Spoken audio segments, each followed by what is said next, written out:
It was OSU got out-coached, outplayed. Lucas Raymond is also from Sweden, so he's an 8-time goal scorer for one of those 2 games they have in Sweden. So I don't know which one it is, but it's going to be one of the 2, so lock that This in. doesn't make any sense. I was pissed. Fumble recovery happened. I'm going to be honest, I turned off the game. I checked back in. That was fine. D-backs here, baby. Come on. They're walking up to the table blind. I'm betting fucking blind.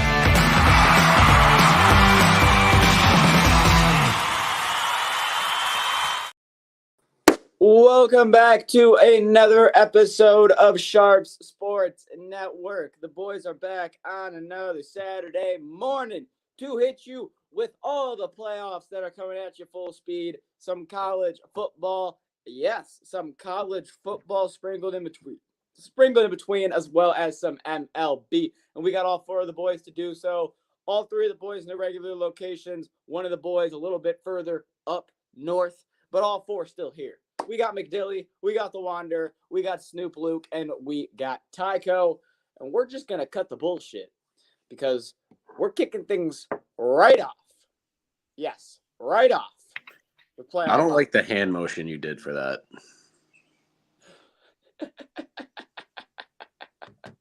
Ty, you're muted. I'm going to try to let it go, but I guess it could be the first thing that we talked about. Bro wrapped his other hand around his wrist and just kept going.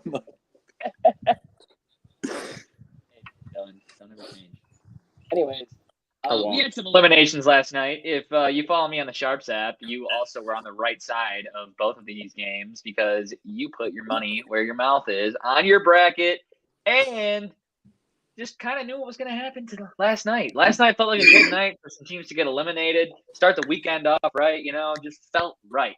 And I guess we could start it off with the game that happened first, Florida and Boston. Boston honestly was probably, if I was going to say one of these 2 teams forces a game 7, one doesn't, I personally thought that Boston would be the one to find a way to force a game 7 at home versus the Avs forcing game 7. But in the end, Boston got a loser. And they're right back running with Toronto. How do you guys feel? I mean, it's what I wanted. It's what I had on my bracket. No idea how this series was going to play out with all the implications involved with it. But at the same time, Boston came out like their backs were against the wall. They were all over Florida, just absolutely dominating up until really the 3rd period where Florida made it more of a back and forth game. That third period was insane. So many big saves from Swayman, like holy shit, like Bro, Boston fans were chanting that man's name after they lost because he played a hell of a game, bro. That man was standing on his head. Bobrovsky had just as many ginormous saves to keep him in the game. Like both goalies were standing tall, playing on their absolute head. It was just, dude, no one could score. So many opportunities from both teams, and they just couldn't put it in until, of course, in the most hockey way possible, with like a minute and a half left in the 3rd period. Off a rebound, this dude, what is his name? I forgot who put it in. Oh shit, who was it? Forsling. That's what she said. Forsling, and he got it. He wasn't even facing the net at first, and it was a rolling puck, and there was a defenseman between him and Swayman, and he just spun and ripped it just to throw it on net, and it squeaked right through. Unbelievable. Just those are the type of goals that actually win you series because they're fluky as fuck. And with the way the goalies were playing, there was no clean goal that was going to get through. Oh, hell no. I think I speak for me and Jesse both when I say it would have been fun for the series to go Boston in 7, but Florida was, kind of the favorite here. The way they were dicking them down. But, yeah.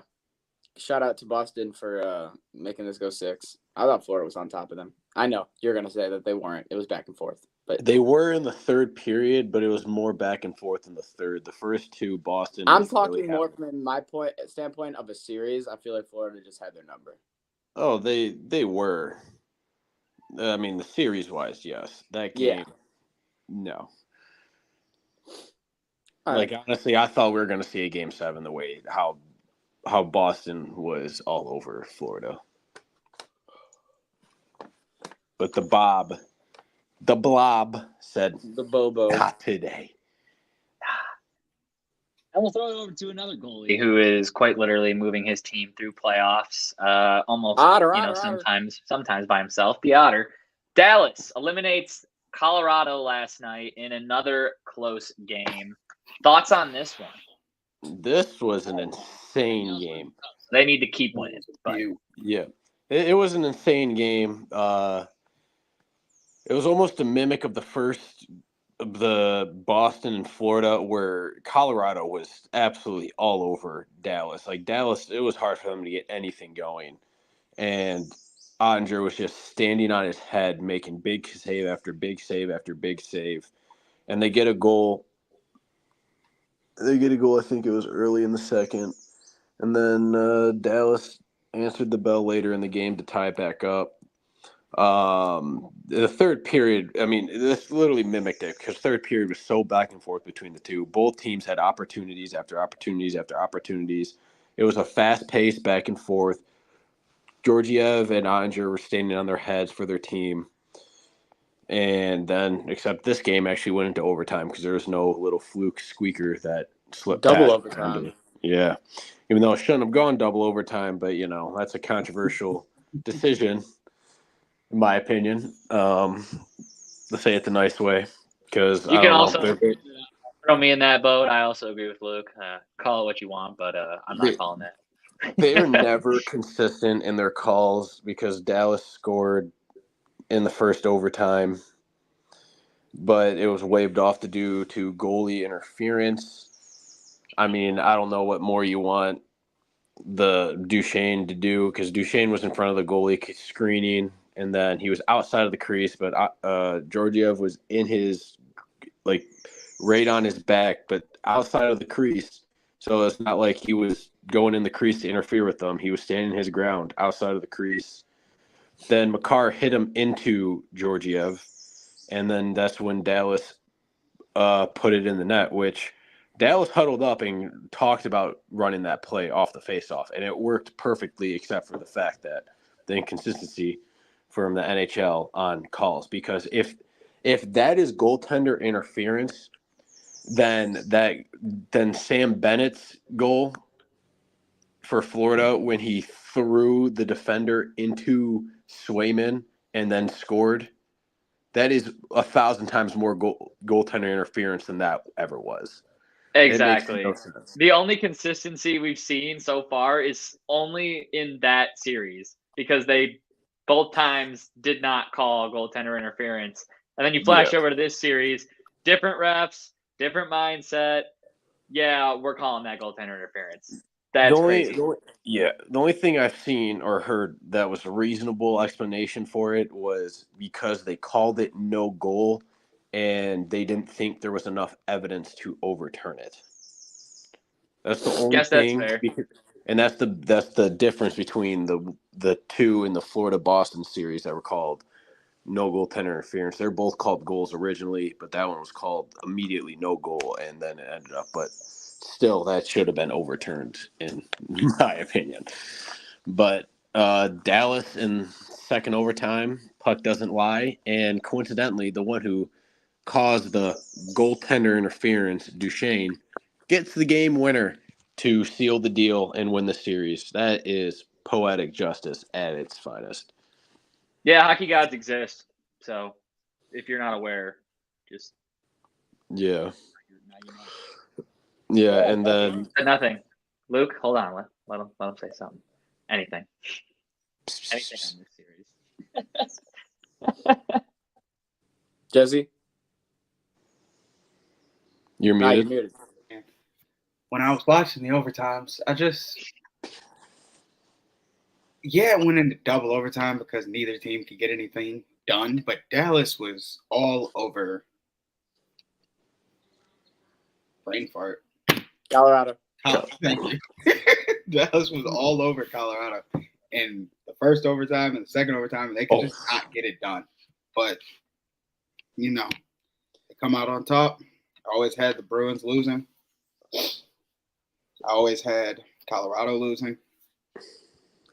And You did not always have the Bruins losing. That's a lie. You had Boston in 7 with me. check the bracket. I don't want to talk about it.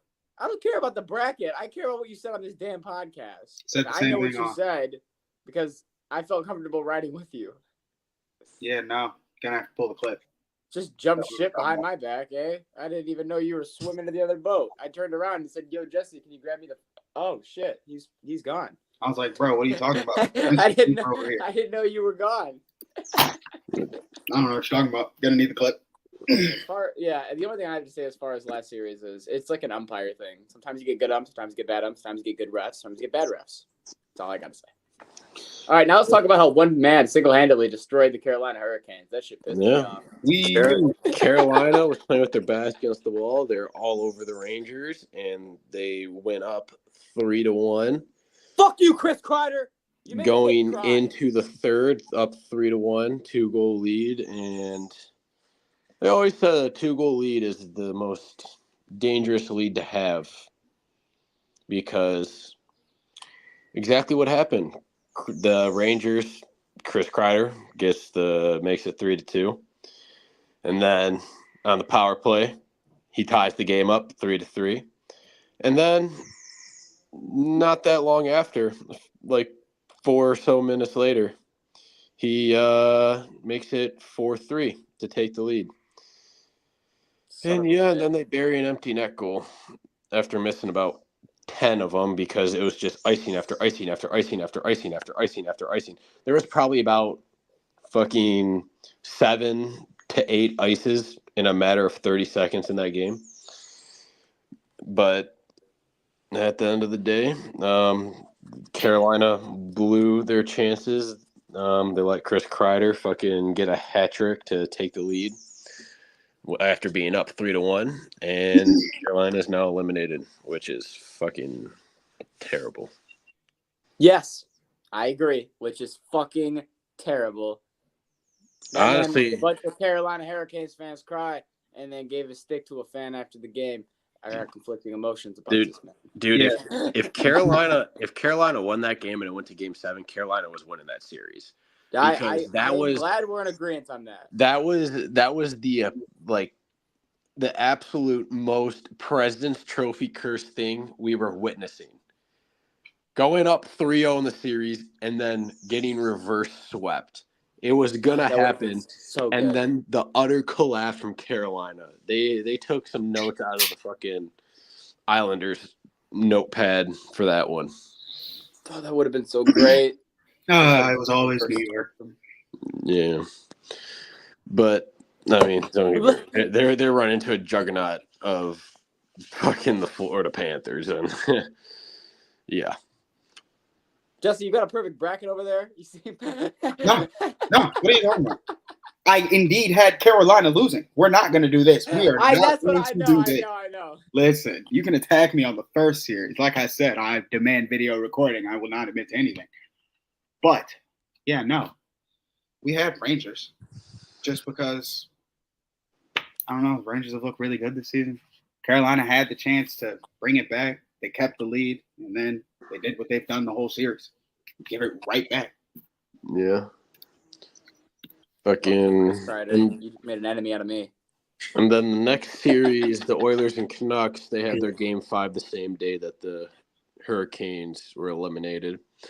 And it was back and forth all game. It was 1-0 Oilers, then it was 1-1 all tied up. Then it was 2-1 Oilers, and then 2-2 all tied up. And then with 30 seconds left in the third period, the Canucks were like, you know what? Let's just go up 3-2 in the series, and let's score right here. JT Miller buries it, 30 seconds left, to get a 3-2 series lead over the Oilers. So what you're telling me is that this game went how every other game has gone in the series in terms of it's been a close fucking game and somebody wins by a goal.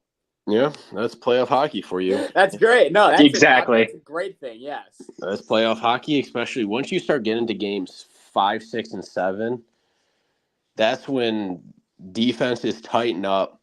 The offense, like, you really don't, especially this year, you've been rarely seeing high-scoring games between 5, 6, and 7. All the high-scoring games have been coming through the first 3 to 4 games. And after that, it's like they figure out the other team's game plan efficiently and how to defend it, and it's just a low-scoring hockey game. So the safest bets to really make, especially going this deep in series, is the under. Which is crazy considering that the plan for the series from you two was to bet the over for every game. That was not Sometimes you got to pivot. I mean, I agreed that it was going to be over a decent bit, but it's just been a common trend in every single series that there's been, like, I don't even know if there's been, like there might have been, like, 1 or 2 games, but most of the games have been less than, like, 5 goals, possibly 4 in like Damn near all of us. 6. Yeah. Gonna have to change that up. I mean, if you want to talk about the next series, we can. Because, I mean, we can. I don't know. It depends. Because on the TV last night, it was showing that Panthers I think and we're Rangers good could because start the first... Monday. But it's scheduled right now on the For app Wednesday. to start Wednesday. Yeah, I was going to say, I think we're good because it doesn't start till Wednesday. I think it's going to start Monday if the Canucks close out the series tonight. Well, So, I mean, we can talk about it just in case if you want. I think we just hope it goes 7. That's what I'm saying. I hope we just bet. Hopefully it works out perfectly, because that'd be awesome. Great. Start on Wednesday. All right. That is playoff hockey. So, Luke, if you have to skedoodle, we understand. We know that you are in the UP. Yep. Look at this guy. Look at that view. It's actually beautiful, I gotta say. It'd be sweet if there was just a perfectly timed bear that just walked right over there. That would be ideal. Luke, if there was a bear right there, you'd have no choice but to set the camera down and show us that a man can take down a bear. Yeah. I'll finish. I'll settle that bear. Who would you choose, the bear or the man? Man versus bear. I'll settle that debate that's going around the world right now. Not fair if you're the man and you're fighting the bear. Yes. We'll get it live. That's how that works. We'll get it all live. Right? That'll be a sweet clip. It will be your last clip. A sweet clip. No, I don't want to talk about last clip. It will end up on TMZ. I'll hit him with that McGregor O'Malley step back counter fade. Fucking boom. Luke is not losing to the bear. Right on the jaw. And if that wobbles him and doesn't knock him out, I'm taking his back, put him in a chokehold, fucking making him. I'm not even gonna. He's not even gonna pass out. I'm gonna make the bear. Remind yourself multiple times throughout Luke's explanation that he is in fact talking about a bear. Mm-hmm. Yep, I'll make a bear tap. Listen, I got $2,000 on the man. $2,000 on the man. I don't even want to make the bear pass out or go unconscious from choking him. I want the bear to tap. All right, Luke.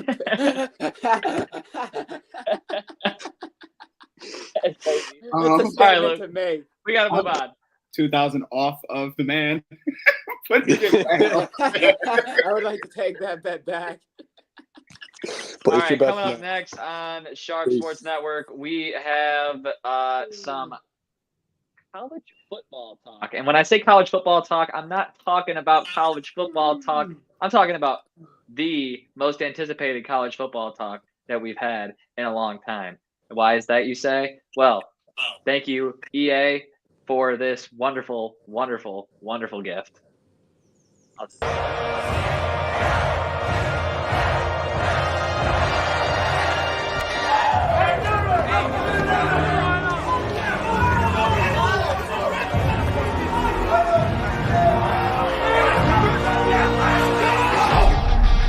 Finally, it is here. You can take all that just another game stuff and throw it out. The eyes of the nation are on this field today, and that's what these players live for.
Oh, you went right to me. Okay.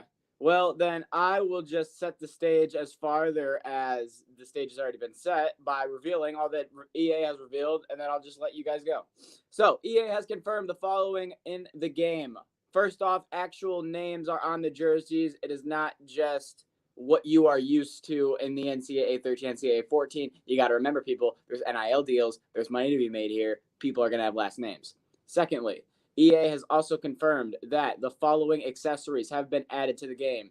Rolled up jerseys, pants above knees, untucked shirt beneath the jersey, visors, branded socks, branded turf tape, different turf tape, long sleeves, and much more college accessories. And the following game modes that have been dropped are the Dynasty mode, College Football Ultimate Team, Road to Glory, Home Field Advantage when you're playing at home, Road to the College Football Playoffs, and Team Builder.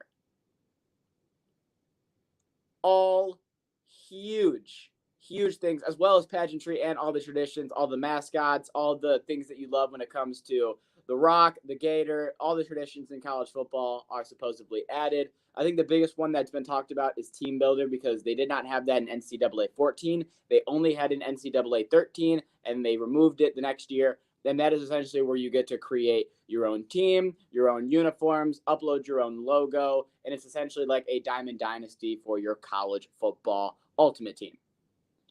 All right, stage is set. Tyler, I know you're dying to talk. Look, I mean, I'm just excited.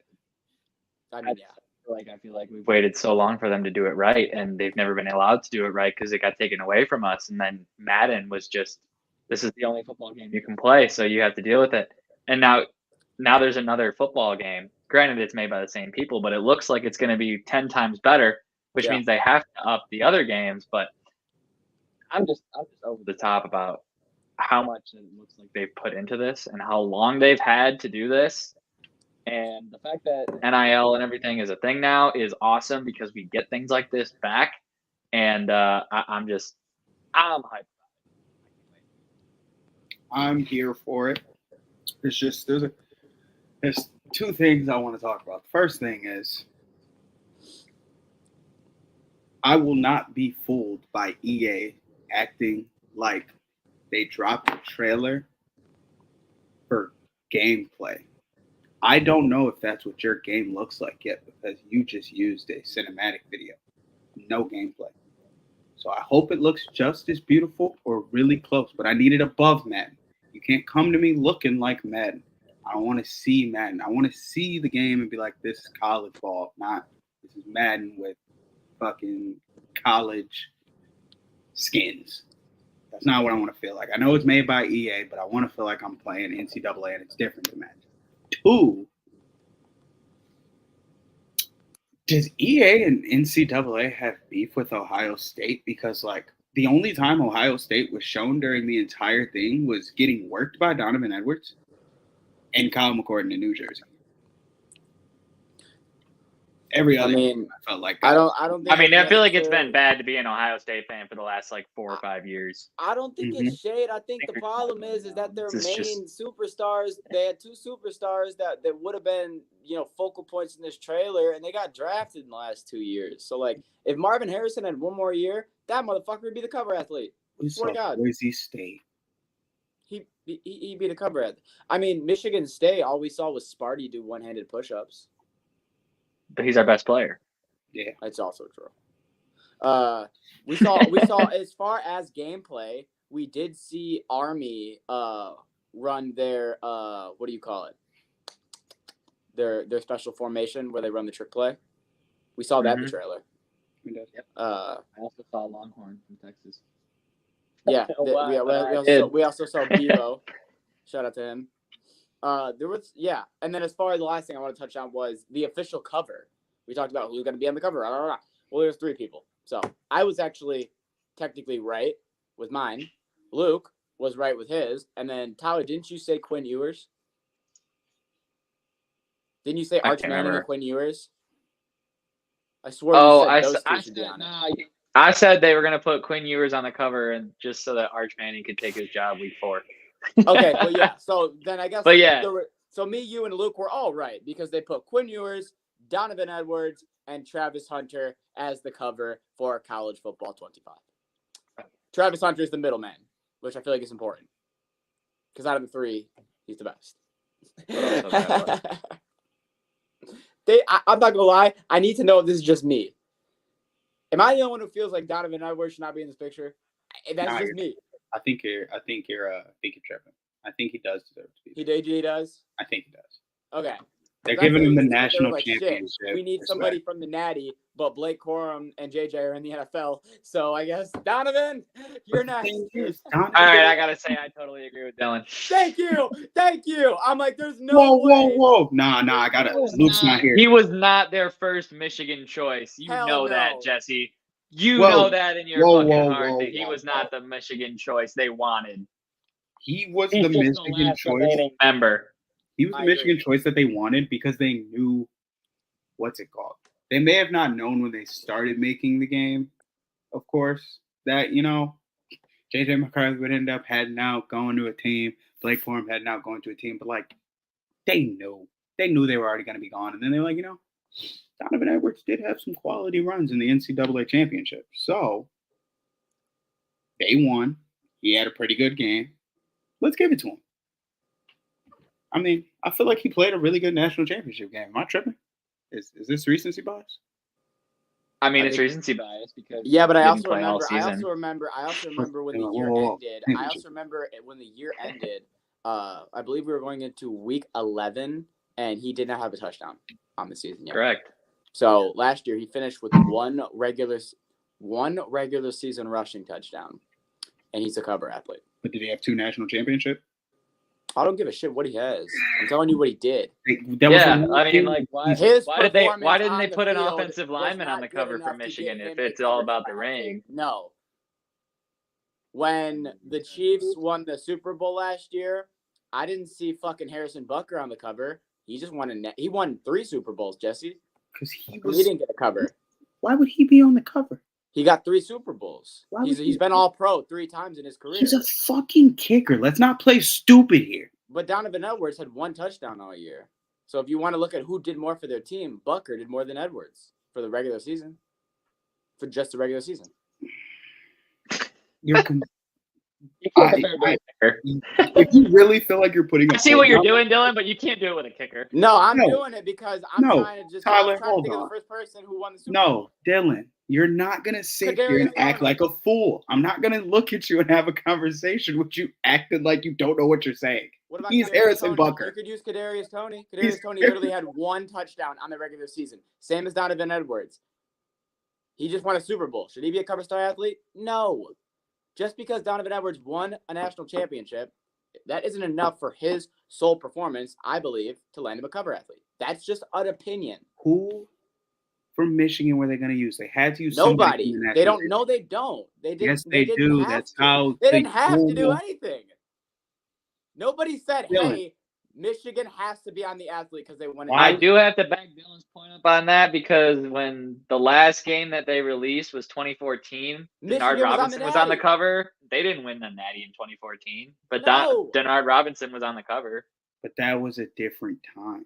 But I guess at that point, you couldn't put Alabama on the cover every year. So, like you know what I mean? It went to whoever got the Heisman. I thought it was gonna be I thought it was gonna be Quinn or Travis. I thought it was gonna be one of them solo. That's what I thought it was gonna be. Just because you got to look at biggest players / storyline in college football next year. How many people are talking about Donovan Edwards next year? 0. Honestly, safest play. Just throw a bunch of fucking mascots on the cover. Or do what you did in the original one, where it's fucking everybody. Yeah. And then in the background, there's the Pop-Tart mascot. I don't know if you caught that, but he was in there. I did not. Got to get the sponsors in there. Oh my god. That was. He's there. He is. You look hard enough. Actual pitch. Yeah, the Pop-Tart. Yeah, he's in there. So the Pop-Tart. That's crazy. Confirmed for the game. Yeah, that's what I'm reading. So. That's what I'm seeing. All right, jumping off NTA. Hey, for a second, I'd like to take this moment to make fun of the New York Giants because what the actual fuck are these? Listen. Let me say this. I am not going to defend these uniforms because they are hideous trash. But if you boys would have just smacked maybe some fucking red pants instead of throwing this khaki and been like, fuck it, we're just gonna do a color rush style, copy low Bills. Like, we're not the Bills, but we're the Bills. Like, if you would have done that, I would have been like, you know what? They're mid. They're all right. Everybody loves a full color jersey, pants, sock thing. Wouldn't have been great, but it would have been good enough to get you by. But this shit, nah, this is screaming 1950s. This is screaming late upbringing. These are hideous. Khaki pants on a football jersey. You're going to have my question is, other than the fucking disgusting pants, why the Michigan Wolverine style helmets? Like, where the fuck did that come from? I'm just seeing that part for the first time now that I'm why do they have Michigan Wolverine like stripes on the helmet? I don't understand that. They messed up on the shipping order when they were doing the design, and they ordered too many, and now it's too late. It's gotta be. Those are hideous. This looks like the biggest mistake they've ever made, other than drafting Daniel Jones. I mean, I think I said it best when I said it looks like if Daniel Jones was a fucking jersey. Yeah, exactly. If Daniel Jones was a football jersey, like, I think just the fact that they put him in khaki shorts is hilarious. I think they asked Daniel Jones to come in the locker room. They said, look, Daniel, it's your team now. We need some unis. And I think you can draw up something pretty cool, Daniel. I got trust in you. And Daniel said, give me the pen. And this man was wearing a striped shirt and khaki shorts. He said, give me the pen, give me the paper. I know what to do. Trust me. And then the uniforms came back like that, and they all looked at Daniel like, yo, Daniel, did you fucking – you did – yeah, I did this, and you're going to wear them, and we're going to look good in them. Okay, Daniel. The problem with Daniel is Daniel didn't realize that if he put red pants on, those motherfuckers were going to look like the Bills. He put the blue pants on, them motherfuckers were going to look like the Bills. So he had two options. He could put white pants on and just go with what the Giants do, with the Giants always doing that clean white pants with their blue uniforms. You know what I'm saying, at home, with like the white helmet. Or he could go the complete opposite approach, which is what he did, and go outside the box and make the pants look like the fucking throwback Nebraska jerseys from last year. So when the camera, like an NFL camera, has the wide lens covering the whole team from the view, it's going to look like everybody's fucking ass is out and nobody's wearing any pants. We've seen it before. We saw it last year in the college season. They had no pants on unless you were zoomed in. So 2 games this year, you're going to be like, oh my God, Daniel Jones has his ass out. Oh, wait, it's just those fucking uniforms again. It's very fitting, Dylan. The Giants always have their ass out. They love to show their ass on national television, and they're absolutely garbage. So I think it's very fitting. Yeah, I guess. Well, as that was, it's very fitting that they have their ass out on national television because they're going to do that anyways. Yeah. You're not wrong. Garbage team, garbage jerseys. All right, one more thing, because I know Dylan's never going to find a spot to fit this in, so I'm going to fit it in right here. If you guys don't know who this man is, this man right here is Scotty Scheffler. Why am I bringing up Scotty Scheffler? We rarely ever talk about golf. I think on this we know podcast. why. Well, Scotty Scheffler got arrested. So basically, this shirt was available by about 7 a.m. yesterday, which is only an hour after Scotty Scheffler was arrested. There were free Scotty shirts with pictures of his mugshot as he was enjoying his time at the Louisville County Jail. For those of you that don't know, which I mean, if you've been living under a rock, that's the only reason you don't know at this point. But Scotty Scheffler tried to avoid a little crime scene area after a pedestrian got hit by a shuttle bus early in the morning. And apparently the cop and Scotty were not anywhere near the same page. The cop told Scotty to stop, didn't stop, went around. Cop then attached himself to Scotty's car. Scotty kept going for another about 10 yards before stopping, ripping the cop's pants beyond repair, as the report said. It said ripped beyond repair, whatever that, because you know they got to get super detailed when they're trying to save themselves some money from the government. But Scotty goes to jail. Scotty gets released from jail around 9 o'clock, gets picked up by an owner of the Valhalla Golf Club, gets personally driven to the course, gets on the course, warms up, and tees off at 10 a.m. First shot, right of the fairway, lands in the rough. Everybody's like, oh, Scotty's going to be in for it today. And then he birdies that hole and figures it out and ends up having a pretty solid day. And, of course, as you would have guessed, at the end, all the media questions are all about, so Scotty, what happened this morning? Yada, yada.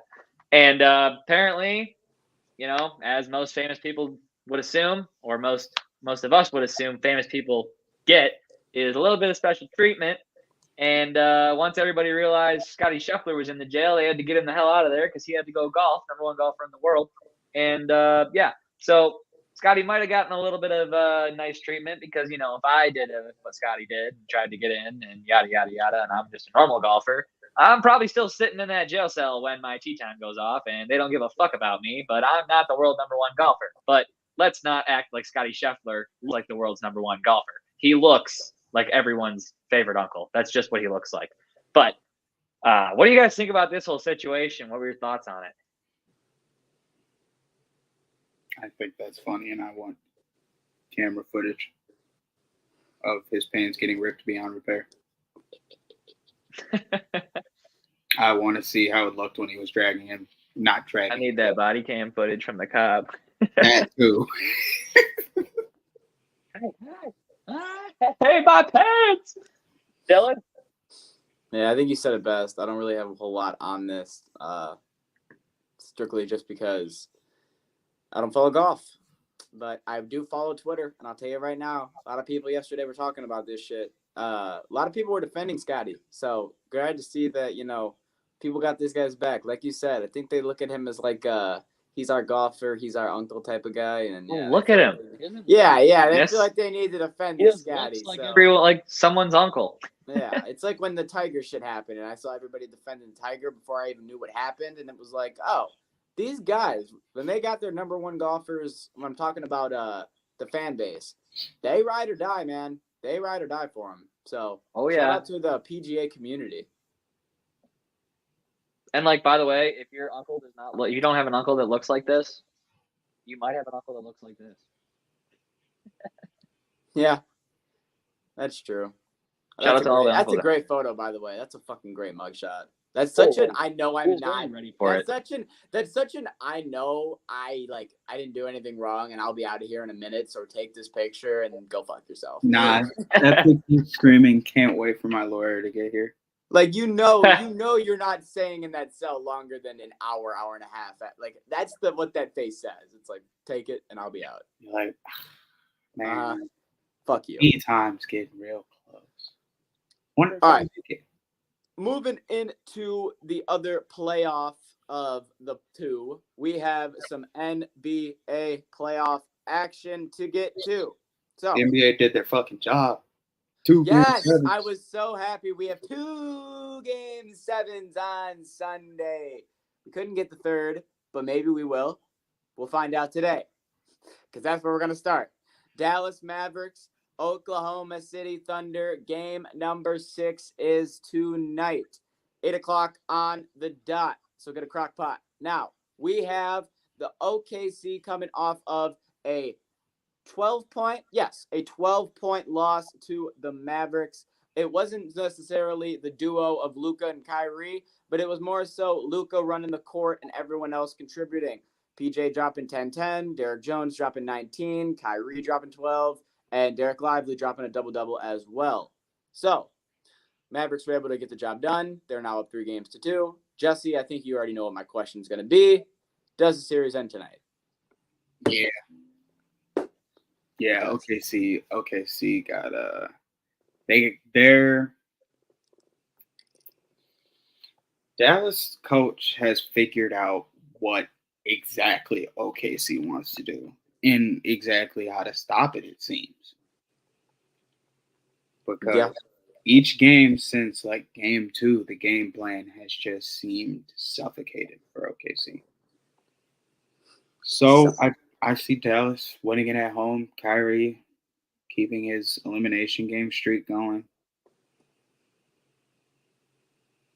Well, he wouldn't have to keep it going unless they go to game 7.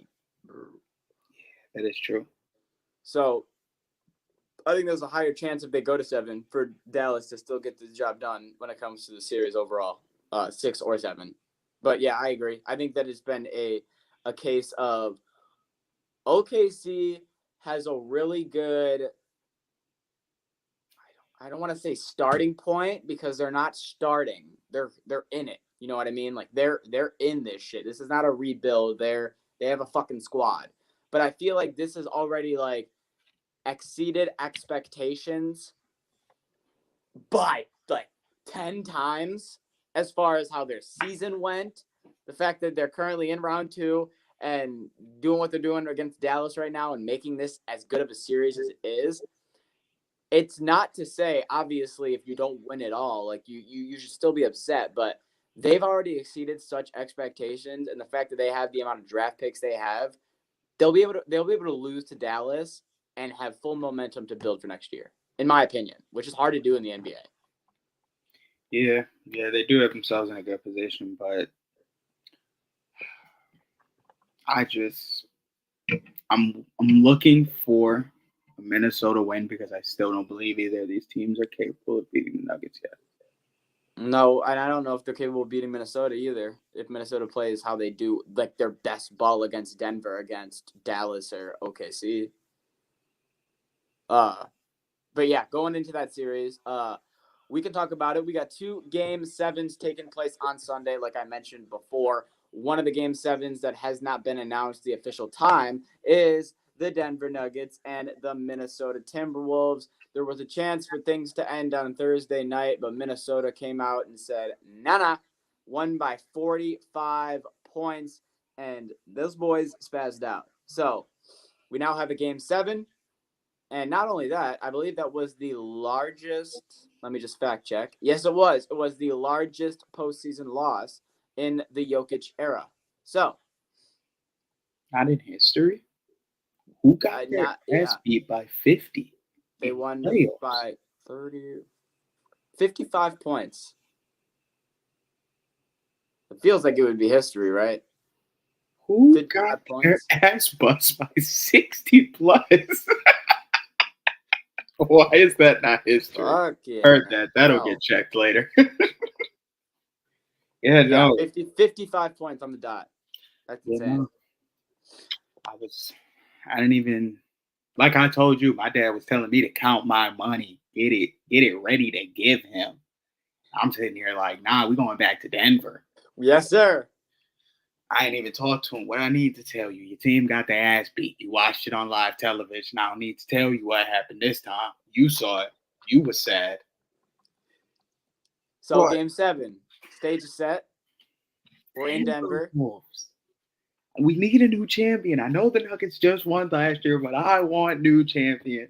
And Nuggets need to go because if the Nuggets win, I can see a good game between Dallas, OKC against the Wizards. I mean, why did I just the Wolves? Yeah, I know what you meant. Like they could be touching a conference final. The Wolves. It's just going to be a good series, I feel like. But the Nuggets, if they come out of this series that they were down 2-0, win the series, they're steamrolling. They're there. I hate that I hate to say this, I feel like Minnesota's going to choke. I feel like they're going to have a lead. It's going to be late in the game, and Jokic and Murray are just going to start doing their shit. And I'm going to be sitting here like, no. I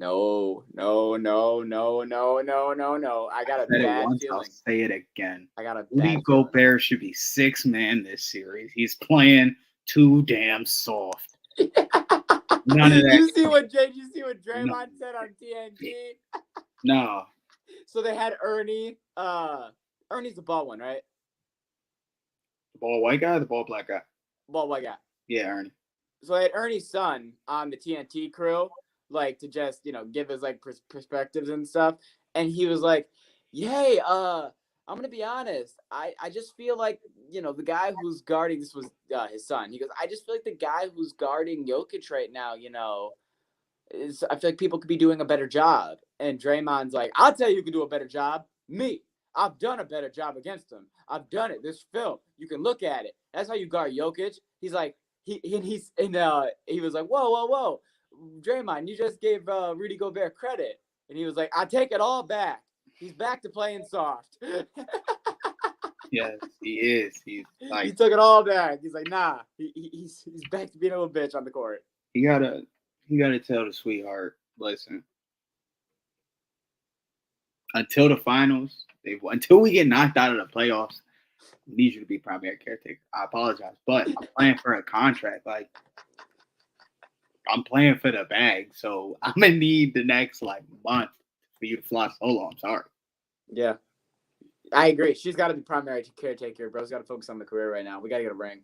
We got to get this ring. Do you understand how trash he's looked at? Like, man's been defensive player of the year, but gets fucked up when it matters. Plays soft defense, but he's somehow still defensive player of the year. Every year in Utah, he played trash until the playoffs. He also started COVID. That will also always be on his resume. Yeah. That will always be there. He needs to win a ring. He's got to be putting all his effort into the game, because if he's not, he will mess up. So yes, there will be a lot more bets than about him sleep when it's all said and done, which is crazy because he's won Defensive Player of the Year 4 times. All right, real quickly, we can just talk about what we predicted to happen on Wednesday happened, but Jesse got fucked over by. Let me just say one more thing point. because I'm not done yet.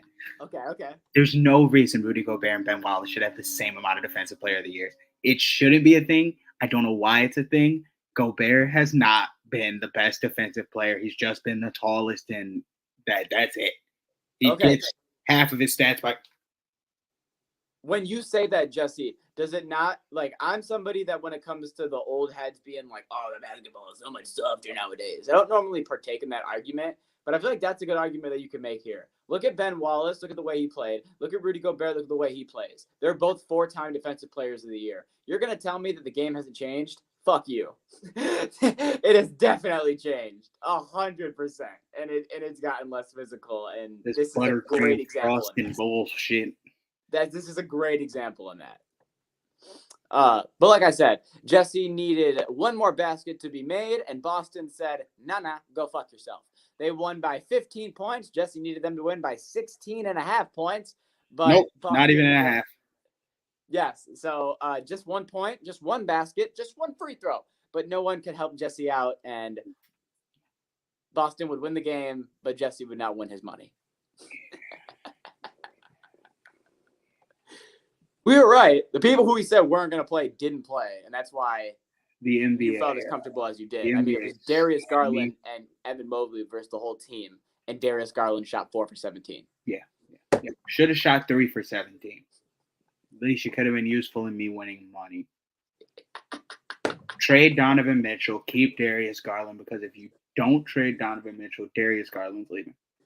So I wanted to ask you, what were your thoughts on the Donovan Mitchell situation? Because Donovan Mitchell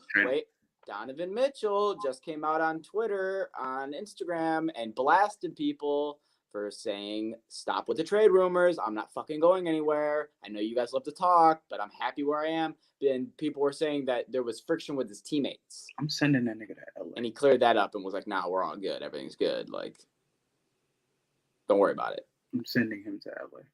I know they want him, and I can get what I want from them. I'm sending him to LA. I'm gonna get the package that I want from the Lakers, who only have like. Send Braun back to Cleveland. Supposedly, Bron's going to fucking Atlanta because Bronny's gonna get drafted number 1. Oh my god, people are crazy. Yeah, with his 3.1 points per game in the fucking college. Hey, he's not a college hooper. He's a professional hooper, all right? He's not built for that low. Oh, that's what it is. Yeah. He's saving it all for the professionals. Yeah. He's here. College is here. He couldn't go down to that level. Yeah, he's like, I'm an NBA bucket. I don't need to do this college shit. You guys are gonna draft me anyways. Let the other guys get some time to do their. He didn't have to play a damn game. His ass was still Let everybody else ball. I can get my way there. I'll be fine. Yeah. Okay. So Donovan Mitchell, get him out of there, and that I think. And then you'll have a better team. You'll have a better team with Donovan Mitchell out there because he's a ball player. Oh yeah, he'll get you buckets. But he's oh god. He'll take 40 shots. Dylan, I'm making this statement, but I want you to not overreact.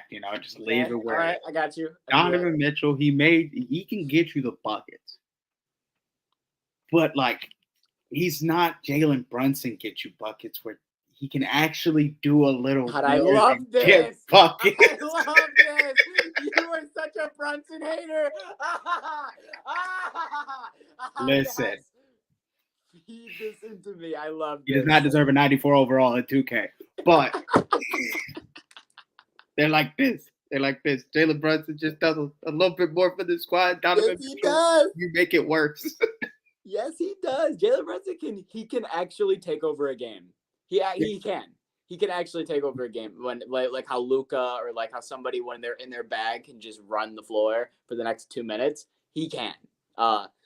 But that's a great transition into the next game 7, which is Jalen Brunson and the Knicks and the Indiana Pacers. Honestly, I was rooting for the Pacers last night because I wanted this series to go 7 because I feel like this is one of those series where if you get a game 7 in Madison Square Garden, it's going to be a close game. It's going to be back and forth. It's going to, you know what I mean? I felt like that was the vibe we were going to get. So Indiana came out, got the victory. Jalen Brunson, he tried to do his thing. He dropped 31 points, but it wasn't enough. So now we have that game 7. I like this. I like the Madison Square Garden. I like the fact that if Halliburton and Spicy P are on, that means Brunson's going to have to be on. I think it's going to be a game. Here's what you're not ready for. I have the Pacers winning in game 7. Yep. I'm a Jalen Brunson guy. I'm a Jalen Brunson fan. But I think at the end of the day that the Pacers are going to get the victory in this game off of Benedict Mathurin, Nesmith, Obi, Miles, Spicy P, Tyrese, TJ. If you really look at their lineup, it's deeper than a lot of people give it credit. So I think that if they just shoot not crazy, but consistent, I'm going to give Pacers the W. I don't want to, but I'm going to. I am not trying to watch the Pacers in the Eastern Conference Finals. It's so weird to me. Them in the Eastern Conference Finals. That's so weird. I'd rather hear Knicks fans go crazy again. I'd rather just I want the Knicks. I want see some conference finals in the MSG. I don't want the Pacers. And I don't feel like same thing I was saying with why I want the Wolves. I don't think we're gonna get a good series out of Boston versus Indiana. I just don't. Oh, you're right. I didn't even think about that. You're probably not. Those games will piss me off, and I will not watch one of them. That's a fucking 4-1 series, Boston. You're right. I'm here for the Knicks. I guess I have to be here for the Knicks in terms of, like I said, I'm rooting for them, but I guess in terms of who actually has a fucking chance against Boston, I didn't even think about that. Yeah, 100%. Even though the world will burn down if the fucking Knicks get to the finals. Yeah. Really, really quickly before we move off of basketball, I meant to touch on this last week, but I forgot to do so. The Detroit Pistons, for the third straight year, have the highest odds to get the number 1 pick, and for the third straight year, don't get the number 1 pick. Last 2 years, we had the worst record in the league and the highest odds to get the first pick by more than 3% for both ways, and ended up with the number 5 pick in back-to-back years. Absolute buffoonery, absolute shenanigans, and people all over are talking the same thing that not just Detroit fans are saying, which is fix the lottery.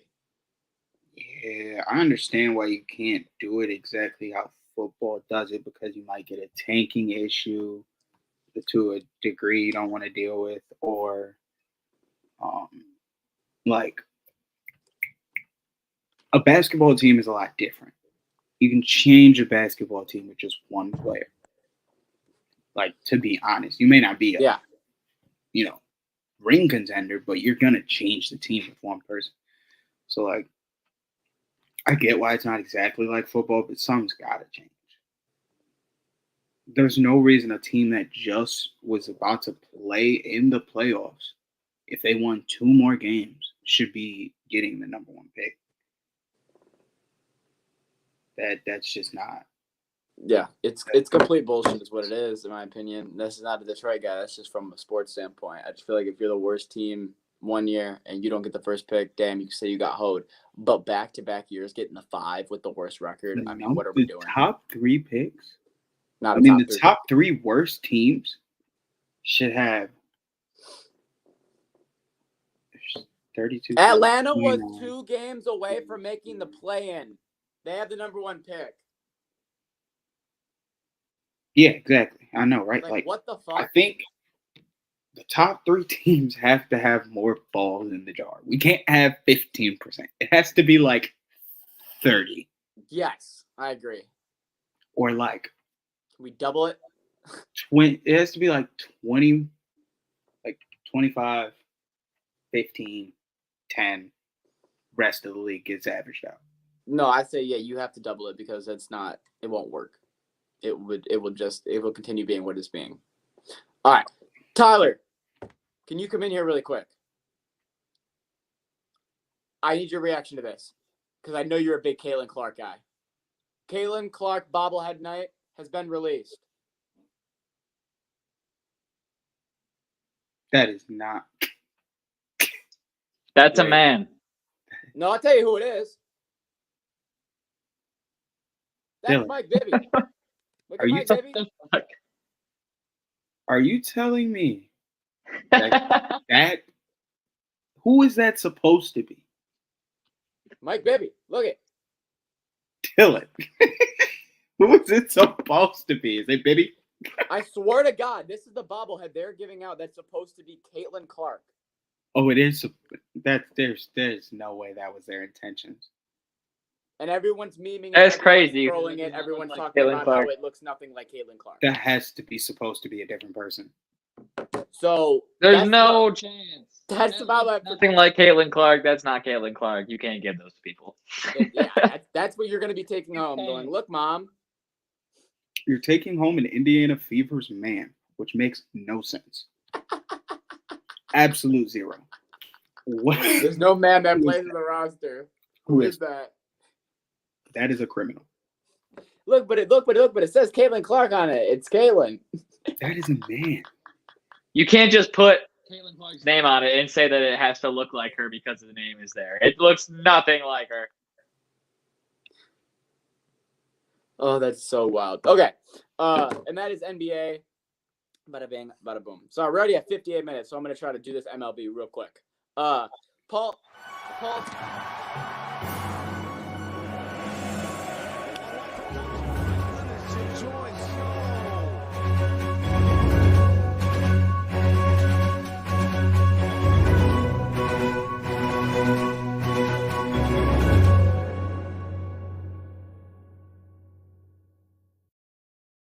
All right. Starting off with Paul Skeens. He had his second MLB start once again against the Cubs. This man pitched 6 innings, No hits. First MLB win. First double-digit strikeout start. 11 strikeouts. Most strikeouts by a Pirates pitcher at Wrigley Field. Bang. Almost went through another situation of leaving the game and then his team blows it for him, but they didn't. And he got the win. Paul Skeens through 2 starts is looking like what he was promised to be. However, it's against Jesse's Cubs, who I guess he's expecting them to be as bad as they have been against Paul, because the only person that he had doing anything against Paul was Cody Bellinger. Not true. You don't like the Cubs. Don't act like you like them. Ian Happ. Don't play with me. Yes, you did say that. You said Ian Happ or Cody. Yes, that's true. But both starts were against the Cubs. So do you take anything in that, or do you still look at it like, nope, it's still an MLB team and he's been through 2 starts? No, I really like Skeens, because the thing about Skeens is he just needs to work. Like, he had great control against the Cubs the other night. He was actually hitting a lot of the spots I assumed he wanted to hit. It appeared like that with 11 strikeouts. But I feel like those pitchers that have like fast sliders, he throws all heat. But when you have a cutter and a slider, which I haven't played baseball, but when I see, like, I feel like they come out the same. A cutter comes out like a fastball that just zips towards you. From people I've talked to that played like JUCO baseball. Okay. Or I have one friend that I know who plays college, and when I remember he told me, this is that guy Nick, who plays for Florida college baseball. Last year, I was talking to him something that was unrelated to baseball, but I remember he said something along the lines of, he goes, "You'd be surprised when it comes to hitting off of college pitchers." He goes, "The only thing that's like impossible to hit is when somebody touches like triple digits." He's like, "But everything else is like you'll see a couple pitches like, yeah, there was no way I was gonna hit that, but like that's expected." He goes, but you'd be surprised. He's like, there's a lot that you don't know. I was like, yeah, I know. I didn't fucking play past, I didn't even play high school ball. That's why I'm asking you. He throws a lot of gas. So when you throw a lot of gas and it there's not a lot of pitchers that are throwing their sliders. No, but that's also a great way to give yourself Tommy John as well. You can fuck your arm up if you throw a really fast slider. That's the crazy thing about him. He's thrown like 600 pitches in the last year, last 2 years. When he played over, I forget where he came from. LSU. Yeah, he threw a shit ton of pitches just in their run. He just threw 100 pitches in 6 innings. Yeah. That's what he did the last time. He throws a lot of pitches. That's a problem. Like, he's always throwing hard, and he's always throwing a lot of pitches. So I just hope his longevity is there, because he is a great pitcher, in my opinion. Yeah, I agree. Next is Elly De La Cruz. He had a 4-steal game against the Los Angeles Dodgers. Why does this matter? Because Elly De La Cruz has played in 44 games and already has 30 stolen bases. He is the quickest man to reach 30 stolen bases through the first 44 games of a season. He is 30 for 35 with an 85% steal percentage. Insane. Ellie's got wheels. Every time he touches the base, he's moving to the next one. So, shout out to Ellie. Next piece. It is a 3-piece combo on Shohei Ohtani. You'll understand how they connect. Gets a fucking applause before I even say the news. Jesus Christ. So, the Dodgers revealed Shohei Ohtani bobblehead night. 2 hours before the game started, there was the line all the way to the back of the parking lot. Attendance in at 53,527. It's the largest crowd in the MLB since 2019, pre-COVID. Third, because of how great this is and how massive this is, they decided that on the bobblehead day that it will officially be declared May 17th in the state of Los Angeles, you've guessed it, is officially Shohei Ohtani Oh, Day. I'm pressed. Oh, I would be The pressed. state of California or the city of Los Angeles? City of Los Angeles. Sorry. Okay. Okay. The city of Los Angeles. So, changes all it a of little you bit. Angels fans who are out there in the city of Los Angeles, you have to celebrate Shohei Ohtani Day. They already were. Listen, this is not okay. This The is so amount of fucked up. the amount of Dodgers players that have done something impactful He's been there for a for month. the Dodgers, and they have never gotten this type of respect. And this man, This is okay. This is okay because Jackie Robinson has a day, and now they can just give it to another Indigenous player. Is everybody gonna have to wear fucking They're like, 24? Guys, but look, if 22? you're not white, What- we will build what you a number, statue in Shohei? LA. Is he 22? 18? who are we talking about? 17. Yeah, 17. Is everyone gonna have to wear number fucking 17 on May 17th? Because it's Shohei Ohtani Day? No, you know what's gonna be funny when I mean, when the Dodgers boss hits them with a so. Everybody ready for their Ohtani jersey? It's Ohtani. God. Come on, 17's for everybody. Here we go. Here we go. like Everybody's that, putting them on. You get to see everybody with your number. That would be insanity. So If yeah, I have to wear a current player's jersey number who's standing next to me, I'm pissed. you're going up to Yeah, bat you want against me to- do I have Ohtani to and call- you're wearing. Do I have to call him Dad too? Like, I Like, swear. You know what I mean? Like I'm getting into the box. I have my Ohtani jersey on, and Ohtani's on the mound. I don't know how I feel about that.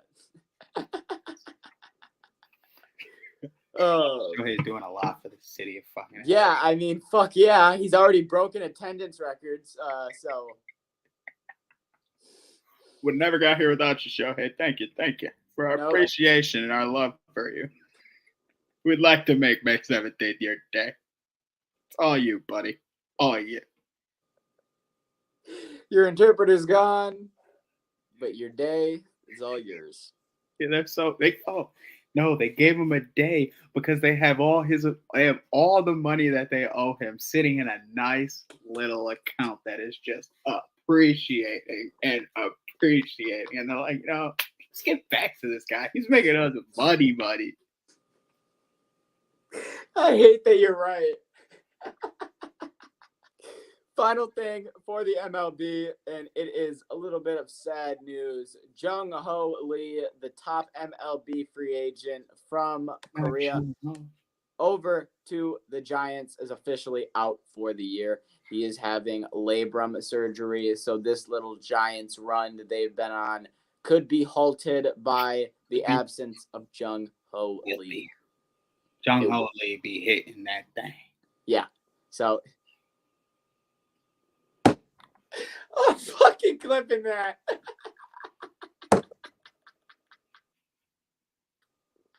Jung Ho Lee be fucking hitting that thing. Take it how you please.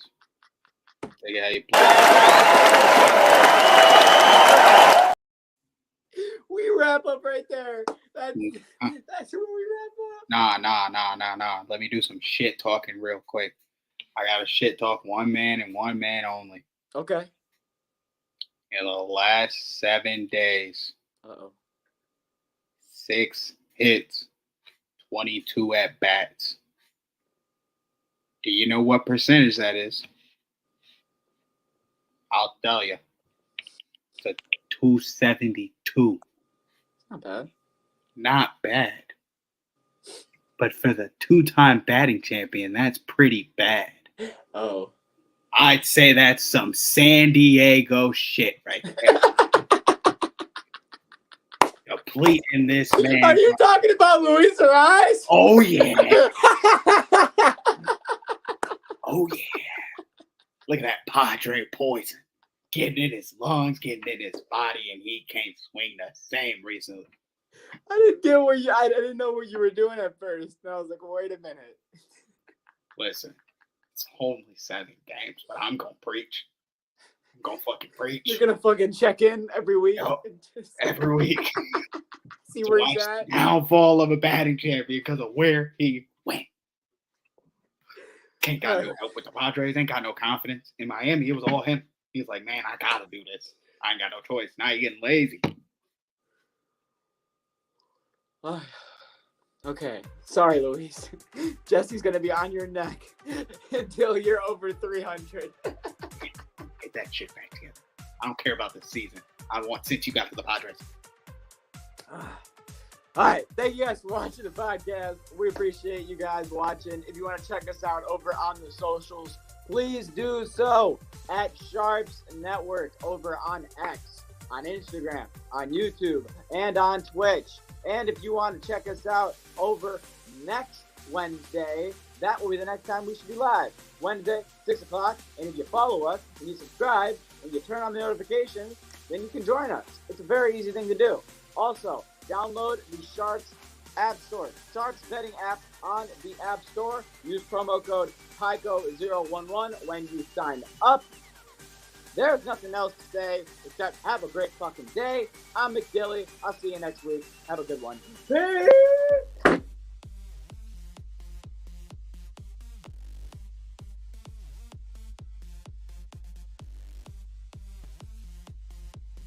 Sports bettors, you need to download Sharps, the better social network. With Sharps mobile app, you can tailor your friends' bets with one click. See a bet you like? Just click the whale tail icon and boom, it will open in your corresponding sportsbook. Sharps securely connects to major sportsbooks like FanDuel, MGM, Caesars, and more, so you can not only track your bets, but share your bets in creative ways. So gather the degens, download Sharps for free, and join our fast-growing sports betting community.